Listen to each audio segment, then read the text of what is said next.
I knew something had to change when a broken lift left me standing at the top of 3 flights of stairs. They weren't particularly steep, they weren't particularly long, but I stood there with my left hand clutched on the rail, turned side saddle ready to grind my way down the stairs, already knowing how much each step down was going to hurt. And I remember thinking, something's got to fucking change. By that point, I'd spent roughly 30 years dealing with reconstructed ACL, multiple arthroscopies, arthritis, recurring inflammation, and a knee that's collapsed underneath me more than once.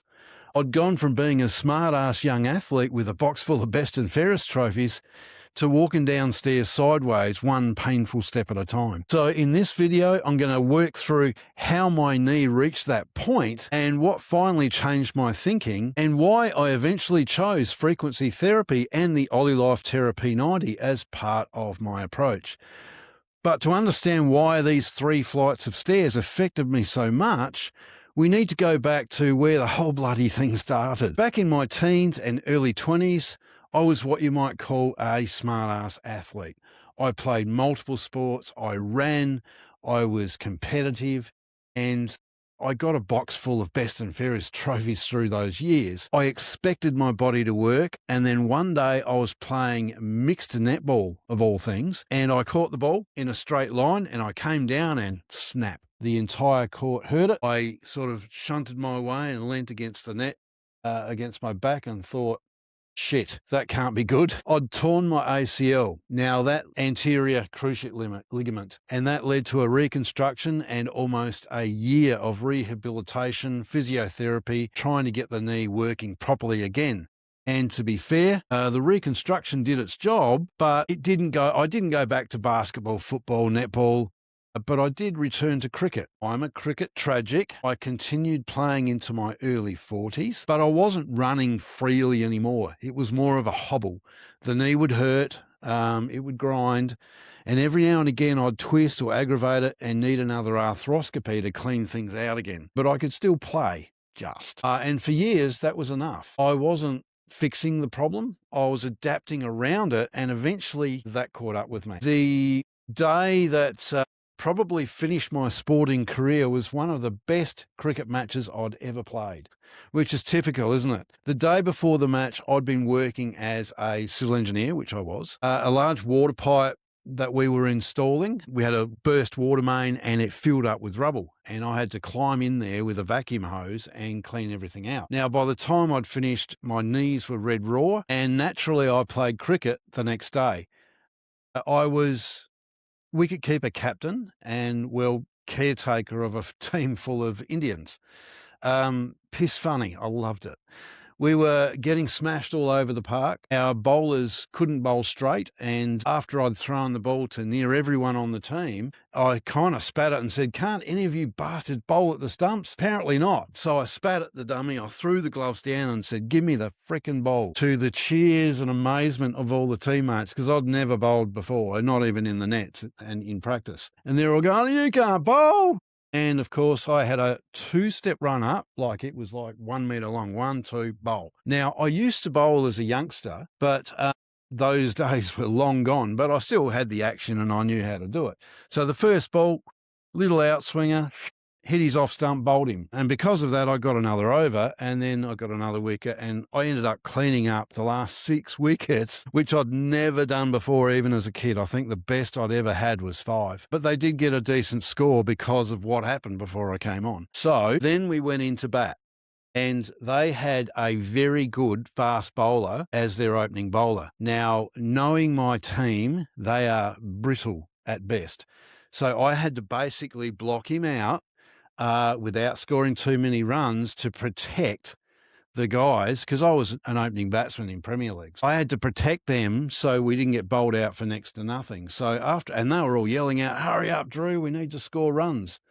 So after I saw him off, we were behind the run rate, and the next bowler came on. He was gentle at best, and he just put the ball in the slot to go ka-tunk, ka-tunk, ka-tunk. So I scored a buttload of runs very quickly, and he was getting rather shitty with the way I was treating his bowling, and was giving me a bit of lip. So I'd gone from being on about 20 to 70 in no time flat. And, he was mouthing off at me and he bowled another one right in the slot. And I just went ka-tunk, hit him back over his head for 6. I was running up the pitch saying, yeah, keep bowling your pies, mate. And next thing, down I went. My knee folded up underneath me. And I went to get up and it just wasn't going to happen. So we had to call in all the Indians to, pack under my armpits because I'm a pretty big guy compared to them.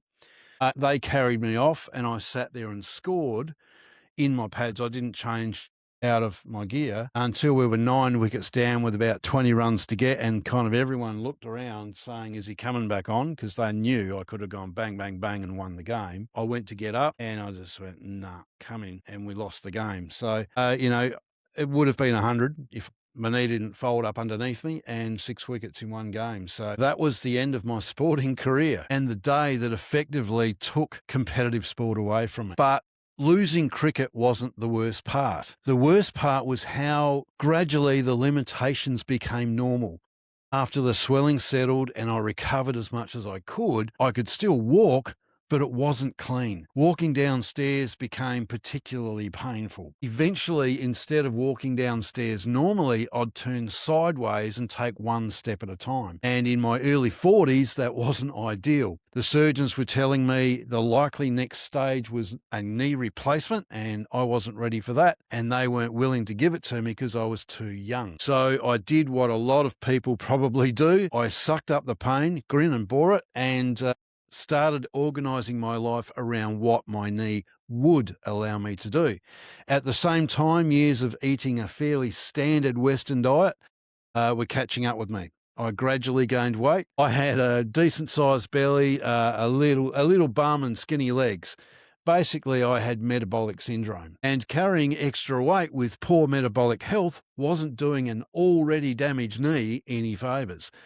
And then the dog finished the job. We had people over at my house, and we've got a large Belgian Malinois, a police dog. He's not going to hurt kids or anything, but he's just got a clumsy tail and he whacks everything with it. So we had him in the cage and he was barking and carrying on, wanting to get out and just be a dog. So I brought him out on the lead, and I was standing on the lawn with a friend next to me, and Rex walked around behind both of us and sort of started coming around my friend. So I dropped the lead and let it, come around, and then Rex walked in front. I put my knee on the lead and bent down to pick up the lead again, so I didn't trip over my mate. And of course, Rex saw something behind us and kind of lunged at it, which knocked me off balance. Now, my knee wasn't as flexible as some could be, and it never reached my bum, but that day it went like that.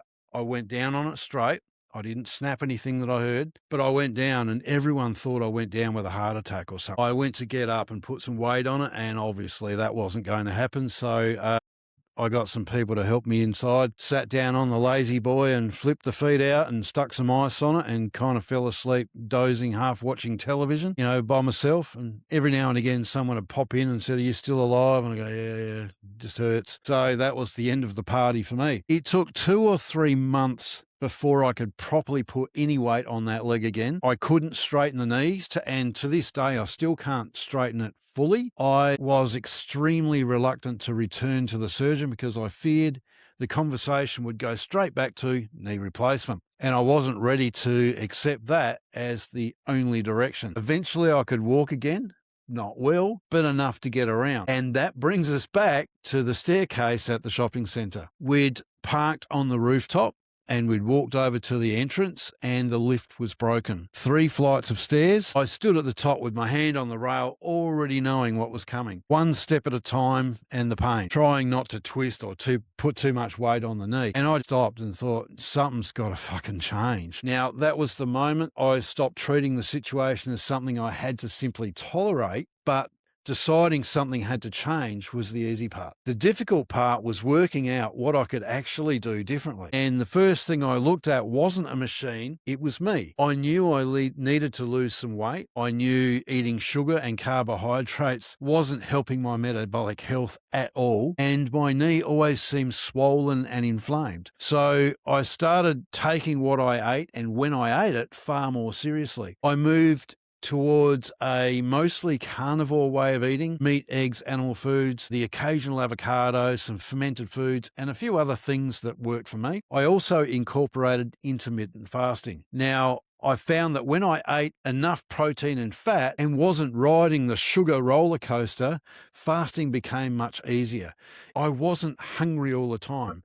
I'd started losing weight.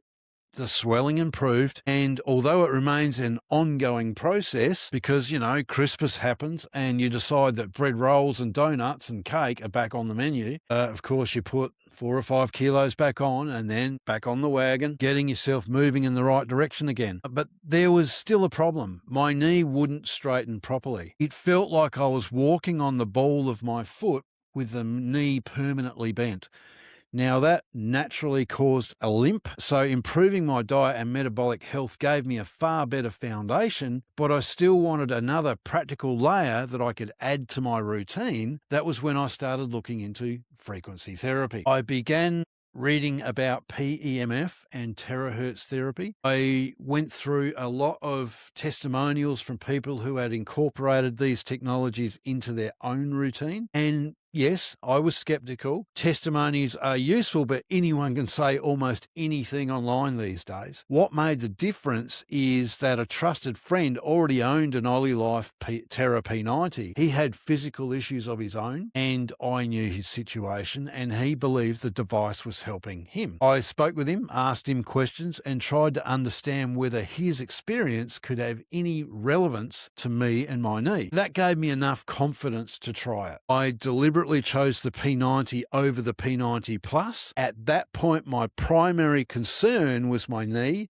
I didn't think I needed all the additional attachments because I didn't have any problems elsewhere. And no, I wasn't genuinely expecting to turn back into the 20-year-old athlete I used to be, although it would have been bloody convenient. What I realistically hope that is it might help move with less discomfort, if you know what I mean. Walk for longer without the knee swelling up and stop feeling as though one wrong turn or twist could set everything off again. So when I first started using it, I started at level 2 and I could barely feel anything. So naturally, being me, I thought, well, straight to the top. But I went to level 7, and at that level, I could feel the warmth developing up through my legs. And when you run your hand down your leg, you can feel kind of a vibration sensation. And after it, you sort of step off the machine feeling almost energized and still vibrating, but a very good feeling. So one session wasn't the important part. The real importance was if I used it consistently, what would happen. So I keep it under my desk, and in the morning I do a level 8 session, and just while I'm clicking or working or writing a blog post or something. And then later in the day I'll do a level 5 or 6 depending on my mood, coming up to sort of evening and bedtime. Beautiful part is I didn't need an appointment. I didn't have to drive anywhere. I didn't need to rearrange my day. It was simply there. So I used it. The first sign something was changing wasn't a dramatic miracle moment. It happened while I was walking to the kitchen. There wasn't one session when I stood up and thought, wow, I'm magically healed. The change was more subtle. I'd be walking to the kitchen to get a coffee or something, and I'd just catch myself and look back and think, I didn't limp. Before that, often my knee would bite.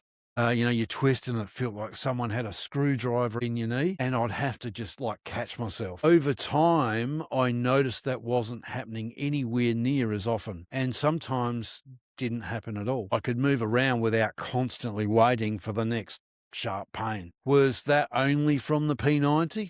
I can't honestly claim that. I was losing weight, I was eating differently, I was fasting, I was improving my metabolic health, and using frequency therapy consistently. I believe the combination made the difference, and that distinction matters. I don't believe one machine replaces looking after your diet, your body weight, your movement, sleep, and or general health. But for me, frequency therapy became another useful layer in the routine that was finally moving me in the right direction. Now, Something else I didn't understand when I got the P90 was how many different ways people were using it. I originally saw it as a foot device. My knee was the main problem, so that was enough for me. But after becoming more involved in the community and reading other people's experiences, I realized they weren't only using it with their feet.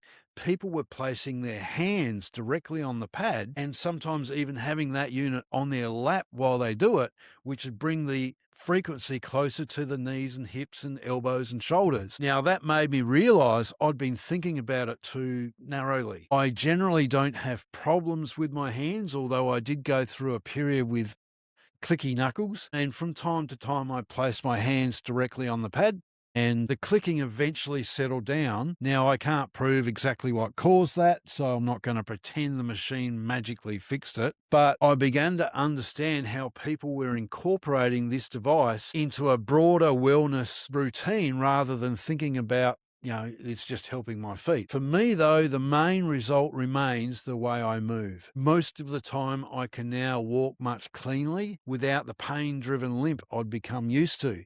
Now, the strange part is that limping itself became a habit. I had done it for so long that even when pain wasn't there, my body still defaulted to the limp. So sometimes I had to consciously remind myself, walk straight, stop favouring the knee, use the leg properly. Now, my knee still doesn't straighten fully, but it's close enough that I can walk with nothing like the restriction I had before. And I can tell when I stop doing the things that support me, if I miss sessions, fall off my normal eating routine, or decide bread rolls and donuts are a food group, I often notice the inflammation beginning to creep back. And that's a constant reminder that for me, this is the combination: what I eat, when I eat, manage my weight, support my metabolic health, and use frequency therapy frequently, and retraining myself to move normally again. Now, that personal experience is why I eventually started researching the subject more seriously. I began writing articles and making videos about PEMF, terahertz, red light, EMS 10s, and other technologies that people were talking about. I didn't decide to start talking about the P90 the moment I bought it. I started talking about it after I'd used it consistently, noticed meaningful changes in my own day-to-day life, and spent considerably more time researching the field. Looking back, I wish somebody had sat down with me at the beginning and helped me understand the different options. I spent days researching technologies, reading testimonials, and trying to work out what might make sense for my knee. I mean, that research eventually became useful because I turned it into articles and videos that other people can access.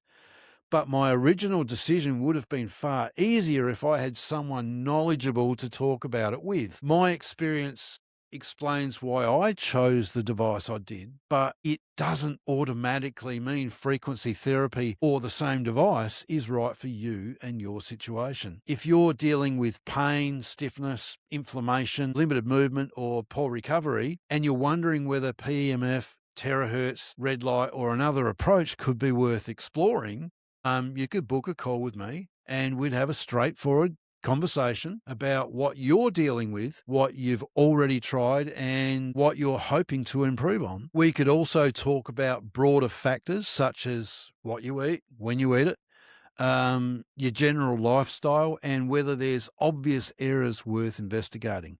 Now, I'm not a medical doctor, I'm not going to diagnose you, and I'm not going to promise that a particular device will magically solve your problem. What I can do is listen, share what I've learned, explain the different options in plain English, and help you work out what questions you need to answer before spending money on something you may or may not need. There's no commitment to buy anything. It's simply a conversation focused on your situation and what might be the next sensible step for you. The booking link is below. Choose a time that works for you and we'll talk it through. Now, if you've made it this far, I'm sure you'd be at least like to research some more about PEMF. So while you're scrambling to find the appointment link in the description below, the next video has two doctors discussing discussing the benefits of PEMF as well. Now, that will be right here somewhere, and that will have the Calendly link in the description as well. Just saying. So be awesome. Enjoy the next video. I'll see you on our call, and Andrew out.